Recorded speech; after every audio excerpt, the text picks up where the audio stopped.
Hi friends, అందరికీ నమస్తే. Welcome to our channel.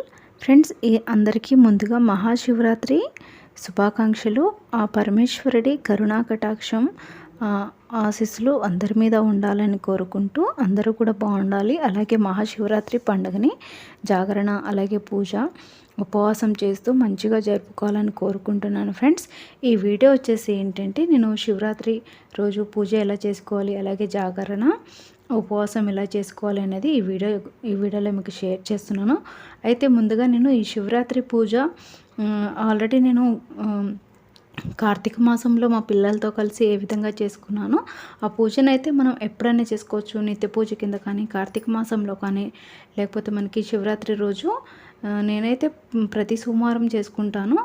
ఎప్పుడు చేసినా కూడా మనకి అదే మంత్రాలు అవి స్తోత్రాలు ఉంటాయి కాబట్టి ఆ వీడియో చూస్తూనే చేసుకోవచ్చు. ఇక్కడ అలాగే మనకి శివరాత్రి రోజు ఒకవేళ కావాలంటే మీరు లింగాష్టంగం కానీ, శివునికి సంబంధించిన ఇంకా వేరే నామాలు ఉంటాయి కదా, అవి ఏవన్నా కూడా మనం ఆ రోజు ఆ దేవుడి నామస్మరణతోనే జరుపుకోవచ్చు. అలాగే ముందుగా సూర్యోదయానికి ముందే మనం కాకముందే కొంచెం ముందుగా లేచి స్నానము అలాగే ఇల్లంతా కూడా కొంచెం శుభ్రం చేసుకొని మనం ఆ పరమేశ్వరుడికి అభిషేకము పూజ ఇంట్లోనే చేసుకోవచ్చు. ఒకవేళ మీకు కుదిరితే కనుక గుడిలో అయినా చేసుకోవచ్చు, లేదా సాయంత్రం పూట అయినా గుడిలో అయినా చేసుకోవచ్చు. నేను కార్తీక మాసంలో ప్రతిరోజు చేసుకున్న పొద్దున సాయంత్రం చేసుకున్న ఈ ఫొటోస్ అయితే నా దగ్గర ఉన్నాయి. సో వీటిని నేను ఇక్కడ మీకు వీడియోలో చూపించుకుంటూ నేను ఎలా చేసుకోవాలనేది అయితే చెప్తున్నాను.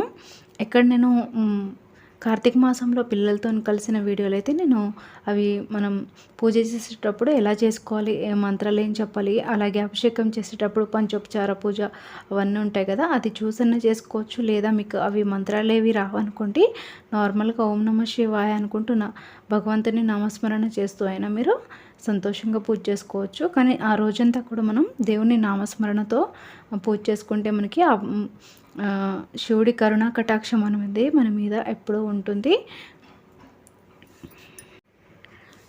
ఎందుకంటే ఎప్పుడు మనం వేరే ఏదో ఒక పని చేస్తూనే ఉంటాము కాబట్టి ఈ శివరాత్రి ఒక్క రోజైనా కూడా మనం ఈ దేవుని నామస్మరణ చేస్తూ భగవంతుని మీద ధ్యానం చేస్తూ మనం మనసుని కొంచెం అటు ఇటు వెళ్ళకుండా కొంచెం ప్రశాంతంగా పూజ చేసుకుంటే బాగుంటుంది.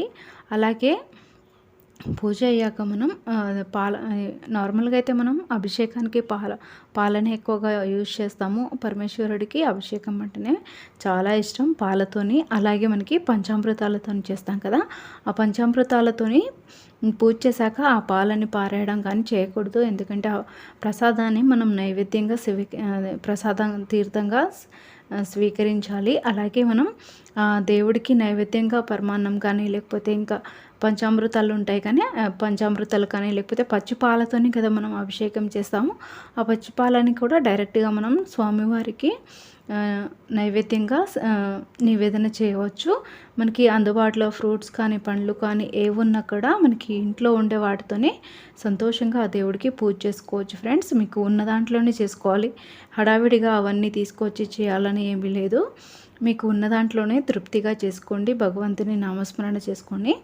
అవన్నీ ఏమీ లేకపోయినా పర్లేదు. మనకి కొంచెం బెల్లము అలాగే పాలు లేకపోతే మనకి బియ్యం ఉంటుంది కదా, బియ్యంతో పరమాన్నం చేసేసి దేవుడికి నైవేద్యం చేసినా కూడా చాలా మంచిది. అలాగే ఆ రోజు ఉపవాసం చేయాలనుకునే వాళ్ళు ఏమీ తినకుండా చాలామంది ఉంటారండి. అలా చేయకూడదు, అది ఉపవాసం అని అన్నారు.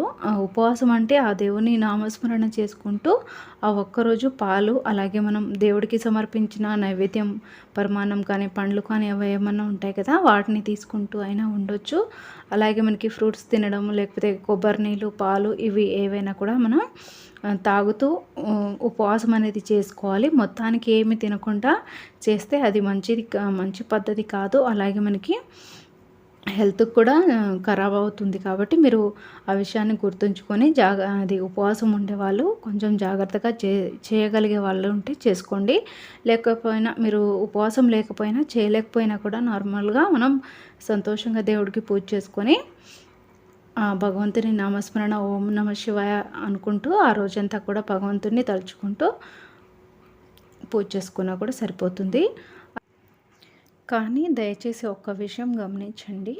ఈ శివరాత్రి రోజైనా సరే మీరు టీవీ, ఫోన్స్‌కి కొంచెం దూరంగా ఉండండి. ఎందుకంటే ప్రతిరోజు మనం అవి చూస్తూనే ఉంటాము, చేస్తూనే ఉంటాము. కానీ ఈ ఒక్క పర్వదినాన, మహాశివరాత్రి పర్వదినాన ఫోన్స్ అలాగే టీవీస్‌కి కొంచెం దూరంగా పెట్టేసి ఎప్పుడు కూడా మనం భగవంతుడి నామాన్ని తలుచుకుంటూ ఆ భగవంతుని సేవలో ఉండే విధంగా కొంచెం మనసుని అటువైపుగా పెట్టండి. ఇది మాత్రం గుర్తుంచుకోండి. ఎందుకంటే మనం ప్రతిరోజు చేసేవే కదా ఇంట్లో సమస్యలు కానీ, లేకపోతే ఇంట్లో ఉండే విషయాలు అవి రోజు ఉండేవే. కానీ ఈ మహాశివరాత్రి పర్వదినం అనేది సంవత్సరానికి ఒక్కసారి వస్తుంది కాబట్టి ఆ ఒక్కరోజు కూడా మనం ఆ భగవంతుడిని తలుచుకుంటూ ఆ భగవంతుని కరుణా కటాక్షం మన మీద ఉండాలని పూజ చేసుకోవాలని కోరుకుంటున్నాను. అలాగే నైట్ జాగరణ చేసేవాళ్ళు నైట్ అంతా కూడా మీరు జాగరణ ఉండగలిగితే మాత్రం ఉండొచ్చు. అలాగే జాగరణ మాత్రం నైట్ 12 వరకు అయితే మాత్రం ఖచ్చితంగా ఉండాలి. అంటే ఉండగలిగే వాళ్ళు మాత్రమే చెప్తున్నాను, ఉండగలిగిన వాళ్ళు మాత్రమే ఉండాలి.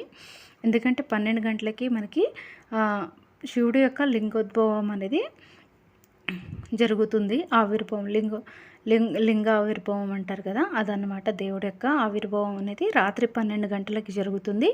అప్పుడు మనం రోజంతా కూడా పూజ చేసుకుంటాము. అలాగే మళ్ళీ ఆ 12 గంటల సమయంలో దేవుడికి మళ్ళీ పూజ చేసుకొని నైవేద్యం సమర్పించి ధూపం, దీపం అవన్నీ కూడా కర్పూర నీరాజనం అవన్నీ కూడా సమర్పించి స్వామివారికి మరొకసారి పూజ చేసుకొని ఆ తర్వాత మీరు కావాలంటే పూజ అయ్యాక పడుకోవచ్చు. లేకపోతే నైట్ అంతా కూడా మీరు జాగరణ ఉండాలి అనుకుంటే మనకి చాలామంది గుళ్ళల్లో వెళ్ళి జాగరణ చేస్తూ ఉంటారు కదా, అలా అయినా చేసుకోవచ్చు. లేదా మీరు రోజంతా కూడా భక్తి పాటలు వింటూ కానీ, లేకపోతే మనకి దేవుడి సినిమాలు ఉంటాయి కదా, ఇది అన్నమయ్య కానీ, లేకపోతే వెంకటేశ్వర స్వామిది కానీ, లేకపోతే శివుడికి సంబంధించినవి ఉంటాయి. లేకపోతే మీకు ఇంకా వేరే దేవుడికి సంబంధించిన నామాలు ఉంటాయి కదా, అవన్నీ కూడా పఠిస్తూ కూడా మీరు ఆ రోజు మీరు శివరాత్రి రోజు ఆ విధంగా చేసుకోవచ్చు. అలాగే మీరు నైట్ జాగరణ సమయంలో మాత్రం టీవీ కానీ, ఫోన్ కానీ చూడకూడదు. అలా చేస్తే మాత్రం మనం చేసే పూజకైతే ఫలితం అనేది ఉండదు. సో చూసుకొని జాగ్రత్తగా ఈ మహాశివరాత్రిని అయితే అందరూ కూడా మంచిగా జరుపుకోవాలని కోరుకుంటున్నాను. మరుసటి రోజు కూడా మనం శివరాత్రి తెల్లవారుజామునే లేచి స్నానం చేసుకొని మళ్ళీ స్వామివారికి అది సమర్పించిన వాడిపోయిన పువ్వులు అవన్నీ ఉంటాయి కదా, నిర్మల్యాన్ని తీసేసి మళ్ళీ శివుడికి కొంచెం అభిషేకం అవన్నీ కూడా చేసేసి మళ్ళీ ఫ్రెష్గా పూలను పెట్టి మళ్ళీ ఒకసారి స్వామివారికి పూజ చేసి ప్రసాదాన్ని సమర్పించి ఆ తర్వాత మనం ఒకవేళ మీకు కుదిరితే కనుక గుడికైనా వెళ్ళవచ్చు. ఆల్రెడీ మనం మహాశివరాత్రి రోజు వెళ్తాము, కానీ ఆ రోజు మహాశివరాత్రి రోజు గుడికి వెళ్ళి దీపం పెట్టినా కూడా మనకి చాలా మంచి ఫలితాలు అయితే ఉంటాయి.